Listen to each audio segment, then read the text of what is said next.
Assalamualaikum warahmatullahi wabarakatuh. Pada tuan-tuan, kita sambung pada majlis ini membaca Alkitab Al-Fatihah. A'udzu billahi minasyaitonir rajim. Bismillahirrahmanirrahim. Alhamdulillahi rabbil alamin, arrahmanir rahim, maliki yaumiddin. Iyyaka na'budu wa iyyaka nasta'in. Ihdinas siratal mustaqim. Shiratal ladzina an'amta 'alaihim ghairil maghdubi 'alaihim waladdallin. Bismillahirrahmanirrahim. Alhamdulillahi rabbil alamin. Wassalatu wassalamu ala asyrafil anbiya'i wal mursalin wa ala alihi wa sahbihi ajma'in. Subhanaka la 'ilma lana illa ma 'allamtana innaka antal 'alimul hakim. Rabbi shrah li sadri wa yassir li amri wahlul 'uqdatam min lisani yafqahu qawli. Allahumma 'allimna ma yanfa'una wanfa'na bima 'allamtana.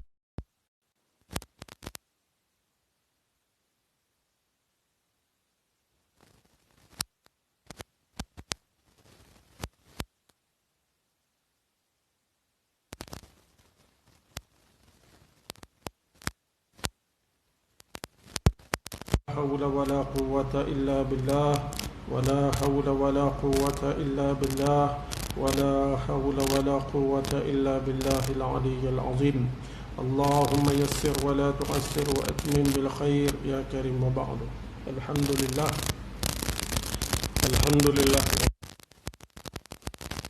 Salawat serta salam ke atas junjungan besar Nabi Muhammad sallallahu alaihi wasallam.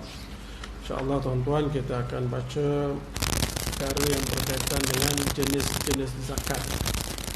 Jenis-jenis zakat, nisab dan qadar yang diwajibkan. Sebelum ni kita dah cerita tentang beberapa perkara yang berkaitan dengan zakat, terutama perkara yang berkaitan dengan tujuan apa zakat ini difardukan. Sekarang ni masuk pada jenis-jenis zakat. Kita cerita ni cerita lebih-lebih ringkas-ringkas je. Sebab yang penting dalam kitab ni dia nak kita konsep sesuatu ibadat. Itu yang penting. Macam semayang, konsep dia apa? Semayang ni suruh kita bersatu padu. Konsepnya patuh kepada segala perintah Allah. Itu konsep-konsep tu lah, faham. Jadi zakat ni kalau kita nak detail, kita bacalah kitab-kitab fiqh. Zakat secara keseluruhan terbagi kepada dua. Satu dipanggil zakat yang berkaitan dengan harta. Yang kedua lagi zakat yang berkaitan dengan fitrah. Maka ada zakat harta benda, dan satu lagi zakat fitrah. Zakat harta benda ni pula ada 5 jenis.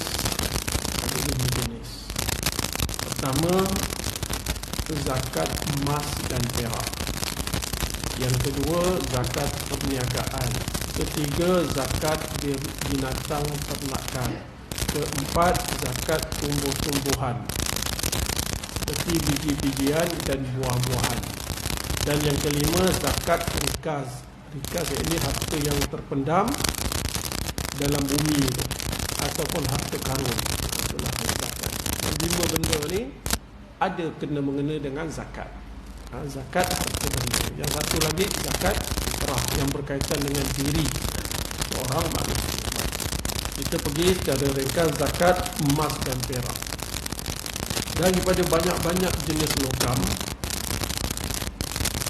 antara logam yang berharga dan mendapat nilaian di sisi masyarakat ialah emas dan perak. Sampai sekarang lah. Pada zaman kita pun emas, perak. Dan ada lagi perhiasan yang lain yang bukan emas dan bukan perak, tapi semua tu tak kena zakat, melainkan emas dan juga perak. Maka dikenakan zakat sama ada emas perak itu dijadikan mata wang ataupun dijadikan emas berkeping ataupun dijadikan bekas-bekas alat-alat dan sebagainya. Asalkan namanya emas, perak, tak kira lah jadi apa. Maka dia dikeluarkan zakat. Dikecualikan sekiranya dijadikan barang-barang perhiasan untuk perempuan. Kan emas perempuan boleh pakai, perak emas perempuan pun boleh pakai, laki pun boleh pakai perak, kan. Jadi perhiasan-perhiasan diri itu tak kena zakat. Boleh faham?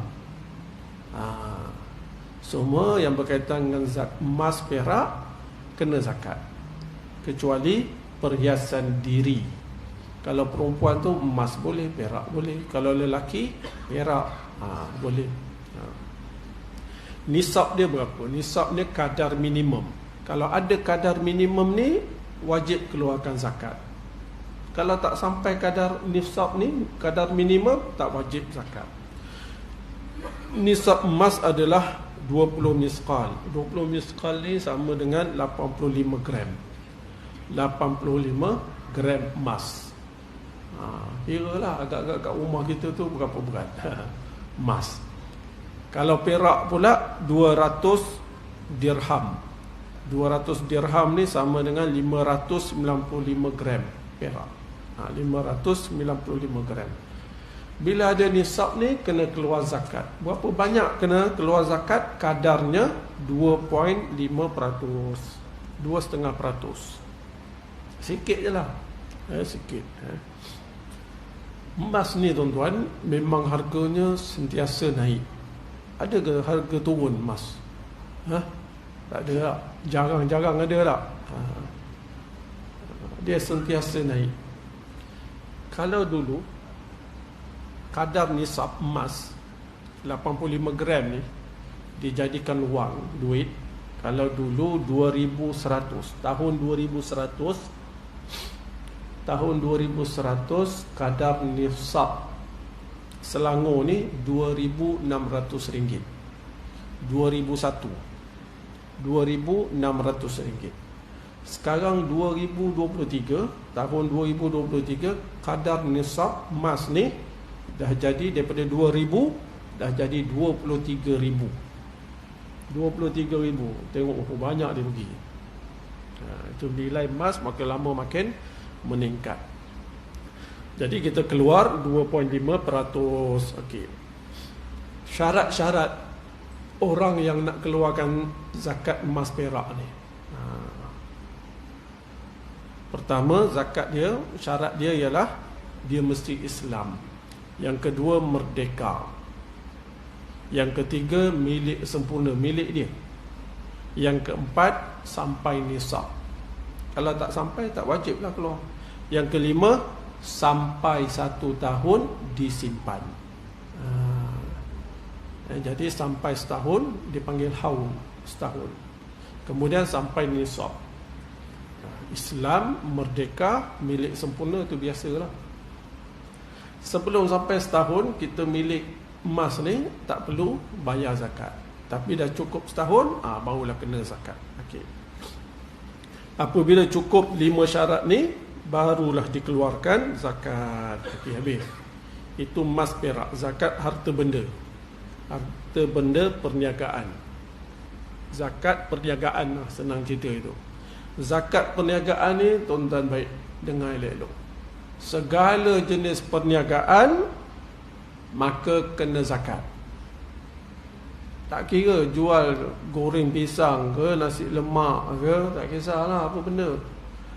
Bila dah cukup nisab dia, syarat dia, kena zakat. Bukan berniaga besar-besar tu baru kena zakat. Semua jenis asalkan namanya perniagaan, dimaksudkan untuk berdagang dan sebagainya, maka ada perkara yang berkaitan dengan zakat. Sama ada jual baju ke, alat kelengkapan, perabot dan sebagainya. Nisab dia berapa? Kadar minimum ini disamakan dengan kadar nisab emas dan perak. Emas dan perak. Ya, baik.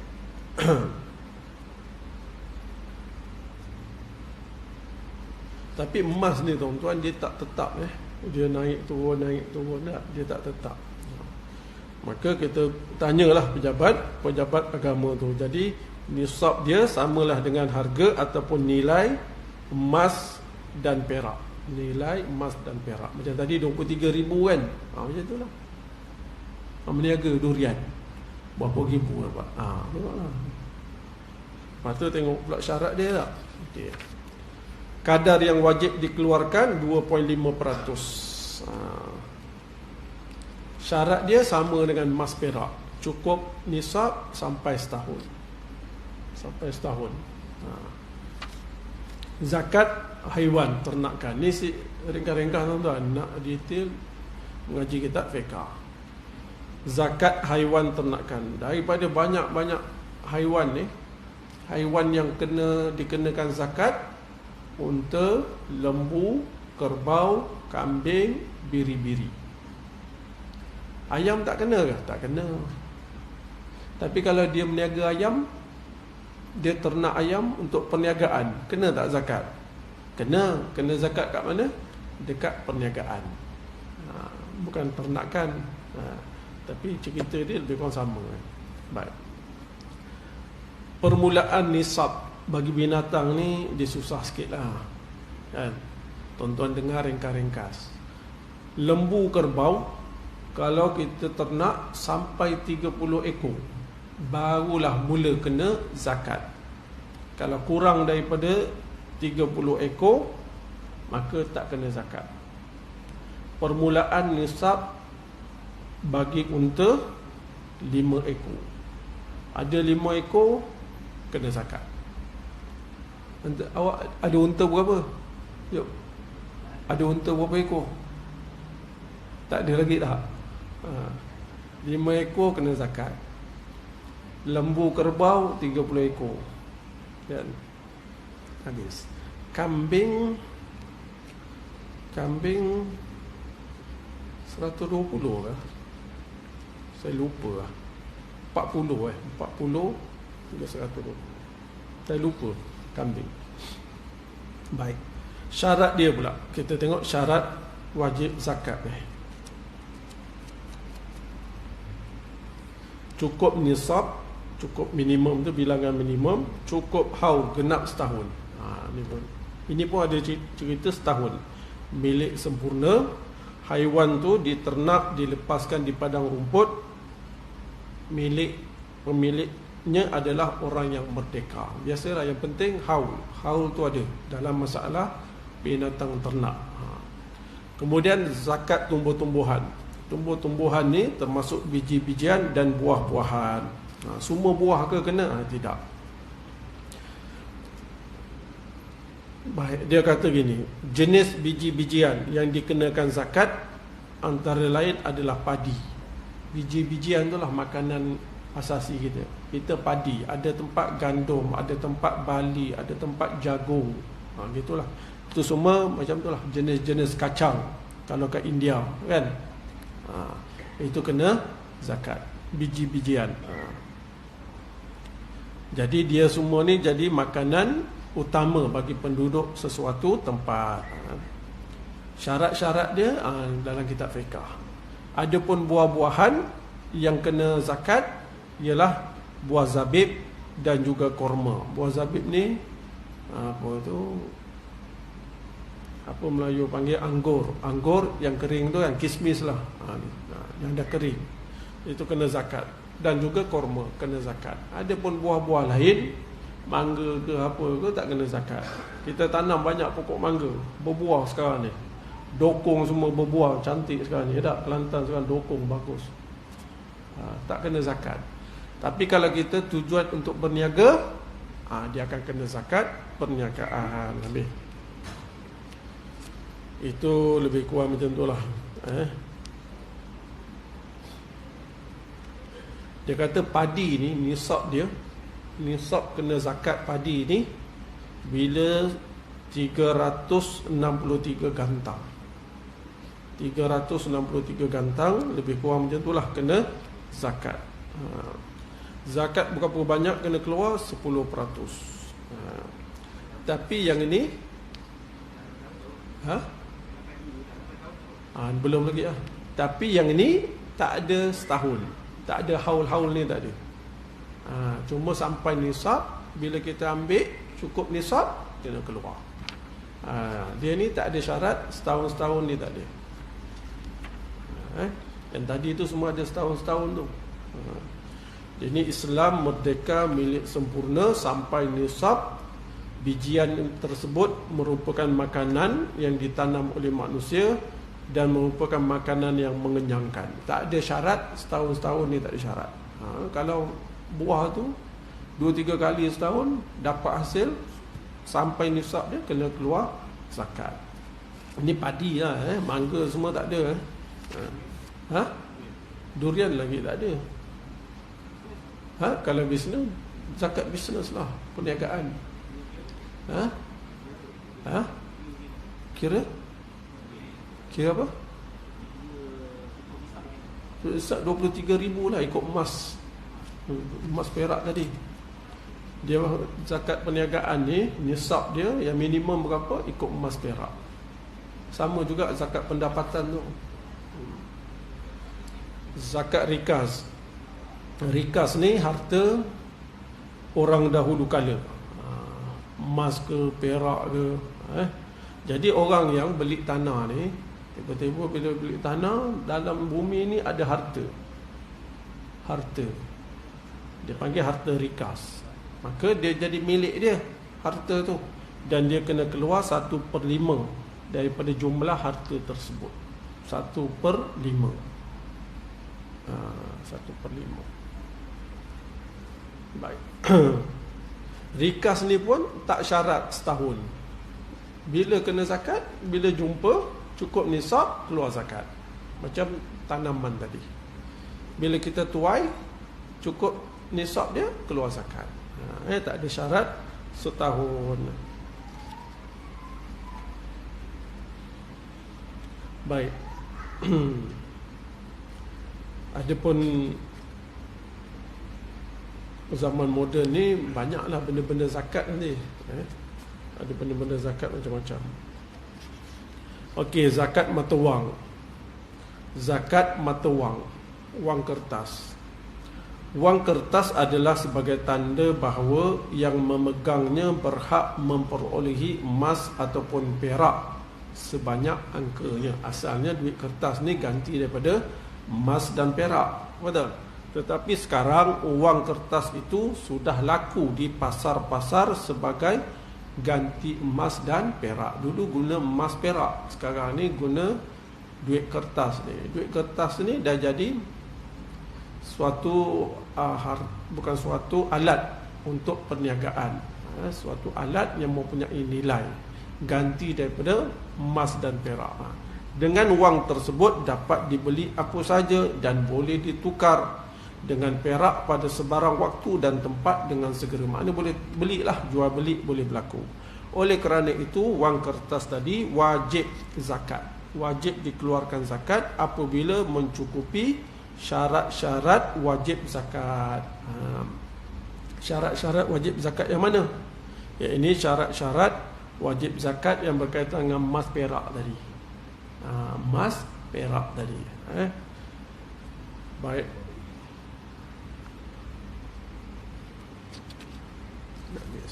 Maknanya apa? Kalau duit kita ada simpan duit lebih daripada nisab 23,000 dalam masa setahun, maka dikeluarkan zakat. Contoh. Tapi dalam masa setahun kita guna duit tu, guna tiba-tiba duit tu jatuh daripada nisab. Maknanya tadi 24,000 lah, kata 24,000 nisab. Kita ada 100,000. Daripada bulan Januari ada 100,000. Kita pun guna. Selama mana kita guna, duit tu tak kurang daripada 24,000 dalam masa setahun, tak kurang daripada 24,000, maka dikeluarkan zakat. Zakat tengoklah duit yang terakhir tu berapa.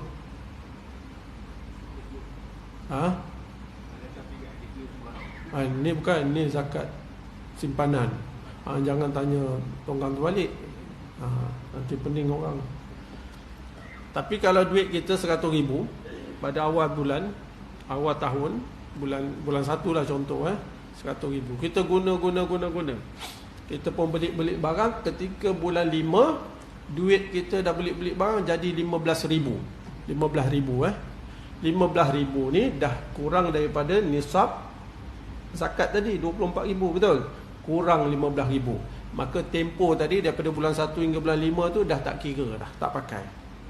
Pasal harta kita kurang daripada nisab emas 24,000. Jadi kita pun kerja berniaga bulan daripada bulan 5 sampai bulan 8 dah jadi 24,000. Betul? 24,000 pada bulan 8. Lepas tu naik daripada bulan 8. Naik teruslah duit kita, tak turun-turun. Jadi nak kira setahun tu daripada mana? Daripada mula bulan 8. Bulan 8 sampai bulan 8 itulah kira setahun. Itu sikit-sikit macam tu lah. Nak detail-detail kena ngaji fiqh, tuan-tuan. Kripto pun saya tak perasan lah. Saya tak ingat lah. Dia main ke kripto? Bagus. Sekarang macam-macam saham pun sama juga. Saham kripto sama je. Semua kena zakat. Zakat apa? Zakat perniagaan. Sebab kita jual beli saham. Ni kripto ni semua kan, jual beli kan, mengadap laptop tu. Itu semua keluar zakat. Asalkan nama perniagaan, keluar zakat. Baik, zakat fitrah. Ini zakat yang selalu kita kenalah. Zakat ini dinamakan juga zakat tubuh badan. Zakat tubuh badan. Dalilnya mana? Dalil yang menunjukkan wajib keluar zakat fitrah ni ialah hadis Nabi sallallahu alaihi wasallam. Farada Rasulullah sallallahu alaihi wasallam zakat al-fitri sa'an min tamrin wa sa'an min sya'irin 'ala al-'abdi wal hurri wa dhakari wal untha was-saghiri wal kabiri min al-muslimin wa amara biha an tuaddi qabla khuruj an-nasi ila as-salah. Ini hadis Nabi sallallahu alaihi wasallam menyatakan Nabi sallallahu alaihi wasallam telah mewajibkan zakat fitrah segantang kurma ataupun segantang syair gandum. Makna segantang. Bagi siapa yang wajib zakat ni? Ke atas hamba ataupun orang merdeka. Semualah. Senang je apa? Asal dia manusia kena. Tapi orang Islam, lelaki, perempuan kena, kecil ataupun besar, tua, muda, walaupun dia ni lahir baru 1 hari, kena zakat fitrah. Bila cukup syarat itulah. Daripada kaum muslimin. Zakat fitrah hanya kena pada kaum muslimin saja. Dan disuruh mengeluarkannya. Waktu bila keluarkannya? Sebelum orang keluar untuk sembahyang hari raya. Daripada bulan Ramadan tu dah boleh keluar dah zakat fitrah. Tapi yang wajibnya bila? Apabila seseorang itu dapat 2 perkara. Pertama, dia hidup ketika Ramadan dan dia hidup ketika Syawal. Bila ada 2 benda ni, dia wajib zakat fitrah.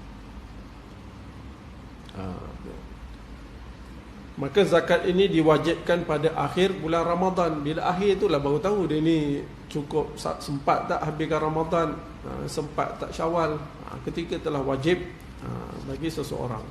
Diwajibkan pada akhir bulan Ramadan ke atas tiap-tiap orang Islam yang cukup syarat. Tapi bayar sebelum sembahyang hari raya.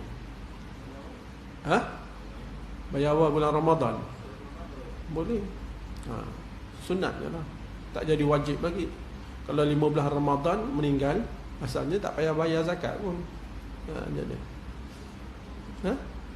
15 Ramadan dah meninggal, asalnya kena zakat tak? Tak kena lah asalnya. Itu nak bayar awal boleh. Boleh lah.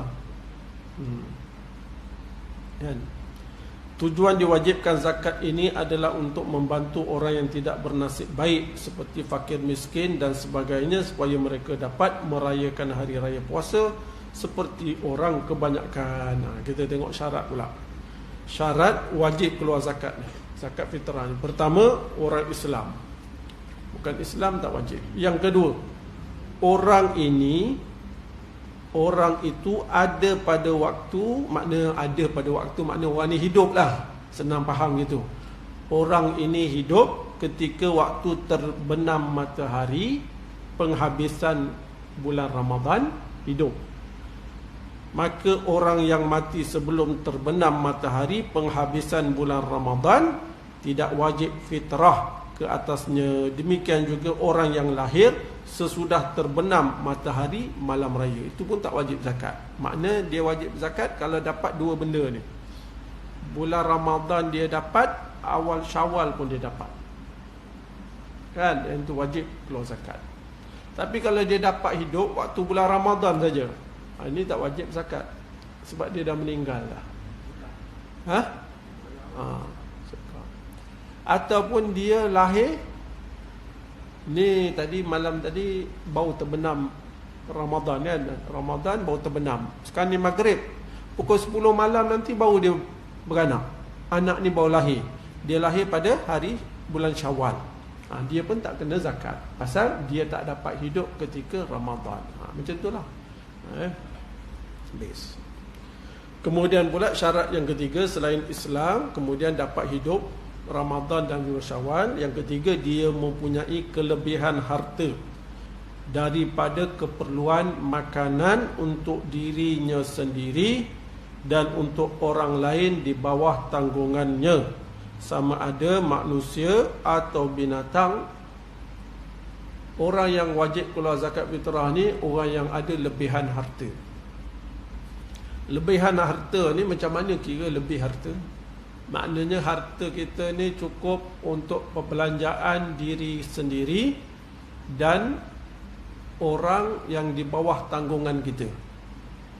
Kalau kita ada ternak binatang dan binatang yang di bawah tanggungan kita, cukup duit ni untuk makanan kita, untuk makanan orang yang di bawah tanggungan kita. Untuk berapa lama? Untuk pada malam raya dan siang harinya. Duit cukup untuk malam raya dan siang hari ini, cukup. Lebih pula tu, lebih kena bayar zakat lah, fitrah. Orang yang tidak mempunyai kelebihan ni, dia hanya ada duit untuk makan malam raya je. Hari raya tak ada duit. Yang ni tak bayar zakat fitrah. Lepas tu tuan-tuan agak-agak ada tak orang yang jenis macam ni? Mana jumpa? Jumpa kat mana orang macam ni? Mana ada? Mana ada? Gelandangan? Dia punya collection kadang-kadang lagi banyak. Mana? Cari mana? Tak ada, susah nak cari. Lepas tu orang yang minta sedekah ni, dia kena zakat tu, fitrah. Dia kena. Kita masalah lebihan tu dipanggil apa? Lebihan daripada belanja kita malam ni dengan hari esok, untuk diri sendiri dan orang di bawah tanggungan. Dia makanan pun dah ada kat rumah, duit dapat lagi orang bagi kan. Itu kena zakat itu. Kadang-kadang orang faham ni orang miskin, tak kena, salah tu. Bila dia tidak ada perbelanjaan untuk malam dan hari esok, tak ada perbelanjaan yang cukup untuk diri dan orang di bawah tanggungan, ketika tu tak perlu bayar zakat. Baik. Zakat adalah jaminan kemasyarakatan dalam Islam. Ini dah habis dah cerita ni. Baru dia nak pergi kepada konsep-konsep dia. Zakat adalah jaminan kemasyarakatan dalam Islam. Jadi Islam ni satu ajaran yang mempunyai kaedah-kaedah bagaimana nak memelihara masyarakat, bagaimana nak menjaga masyarakat. Dia bukan agama seperti mana yang difahami oleh orang-orang yang bukan Islam. Orang-orang yang bukan Islam ataupun agama lain lah, dia faham agama tu ialah menyembah, ibadat di tempat-tempat ibadat. Setakat tu je. Ada pun yang lain tu ikut pandai-pandai sendiri. Tidak. Islam tak ada macam tu. Islam dia mengatur cara hidup kita. Tujuan penting bagi zakat adalah untuk mengadakan jaminan kemasyarakatan terhadap rakyat, supaya tidak ada jurang perbezaan di atas orang yang mampu dengan orang yang tidak mampu ataupun kurang mampu. Ini benda ni masalah ni kalau berlaku.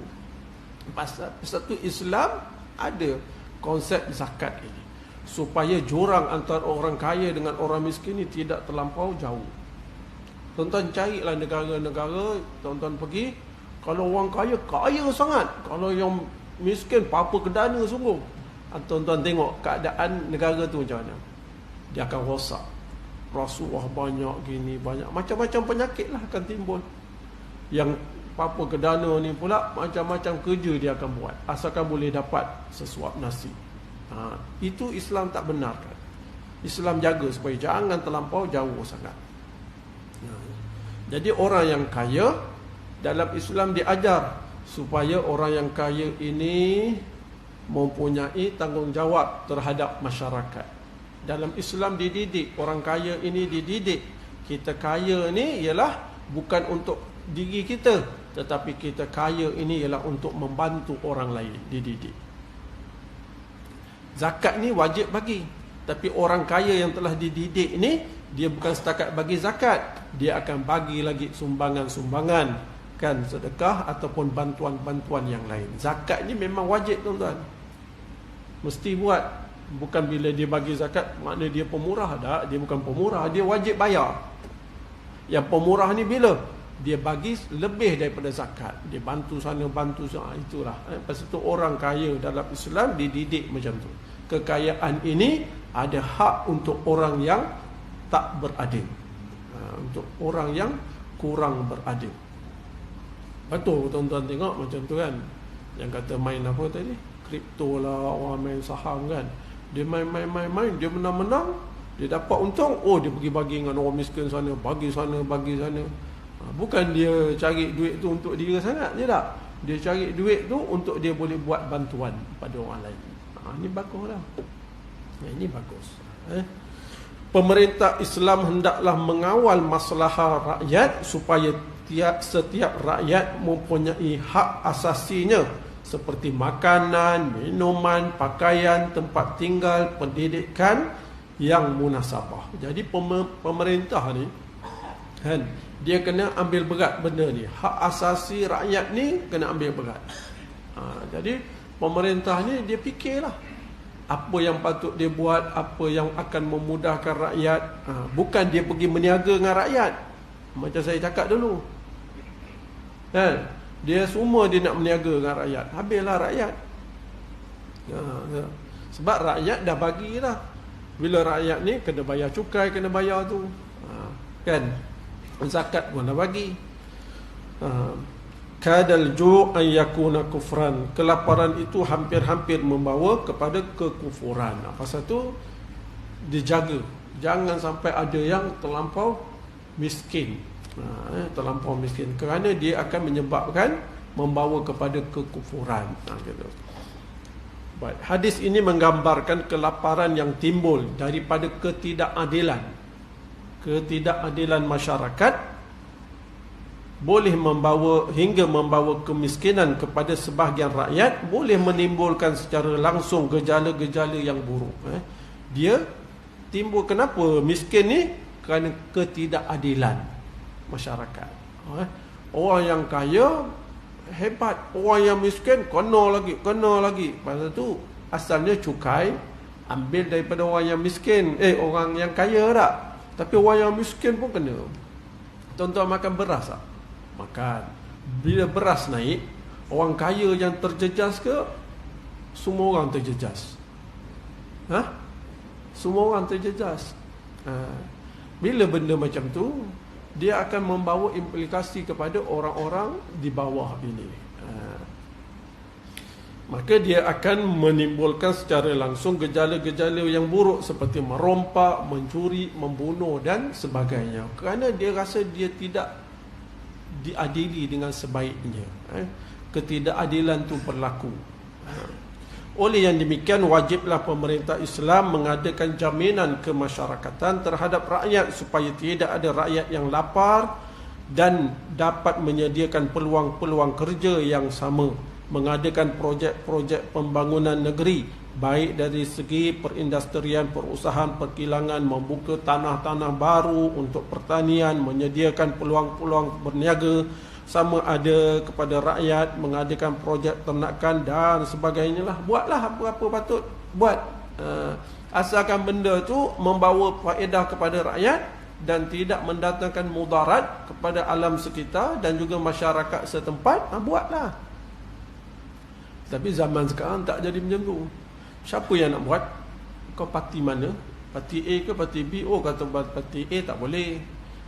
Ini walaupun benda tu baik untuk rakyat, dihalang. Ini tak boleh lah. Yang ini tidak melaksanakan tanggungjawab sebagai pemerintah. Pemerintah ni dia tak boleh nak bezakan kamu bangsa apa, kamu kaum apa, kaum agama apa. Tak boleh nak beza-bezakan. Ini semua ni rakyat. Tak kisahlah dia ni suka apa, suka karaoke ke, dia ni suka dangdut ke, dia ni kumpulan rap ke, tak kisah.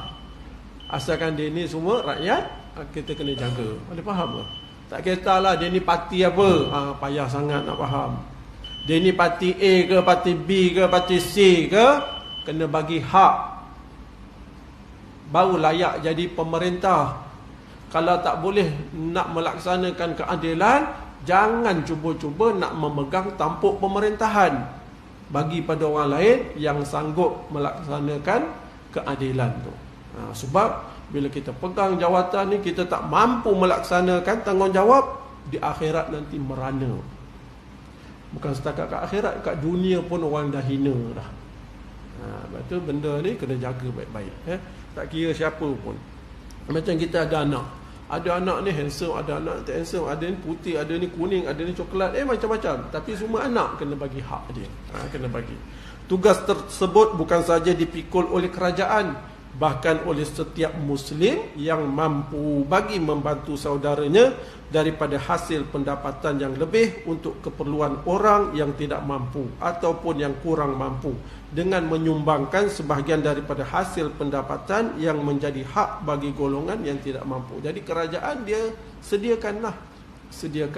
Dan di samping itu dididik orang-orang yang berada ini, orang-orang yang kaya ni dididik supaya membantu orang-orang yang kurang berada. Pasal tu bila pemerintah ni adil, pemerintah ni menunjukkan kesungguhan nak membantu rakyat, maka orang-orang yang kaya ni akan memberi sumbangan.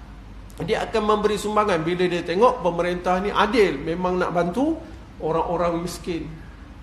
Tapi kalau pemerintah tu tak adil, pemerintah tu songlap harta, ada orang kaya nak bagi duit, dia bagi duit, dia songlap kan nanti. Macam tu lah. Bila kerajaan tu adil, nampaklah memberi bantuan pada rakyat, kan? Memberi hak kepada rakyat. Orang-orang yang kaya ni, dia akan memberi bantuan, sama-sama memberi bantuan. Macam tu lah. Tapi kalau kita tidak adil, maka orang tidak akan memberi bantuan. Wallahu ta'ala a'lam. Maka zakat ini merupakan satu kaedah yang ada di dalam Islam untuk menjaga masyarakat supaya kalau ada miskin dan kaya ni memang ada, tak hilang. Tapi jangan jurang tu terlampau besar sehingga mendatangkan perkara-perkara yang tidak baik di dalam masyarakat. Jadi tak adalah mana-mana pemerintah dia nak rakyat dia miskin, dia tak ada. Apatah lagi pemerintah tu yang bercadang, yang beria-ia untuk membina masyarakat negara berdasarkan Islam. Lagilah dia tahu apa tanggungjawab yang Islam suruh laksanakan. Tak ada yang nak biarkan rakyat miskin, tak ada. Semua akan fikir supaya hak rakyat ni diberi.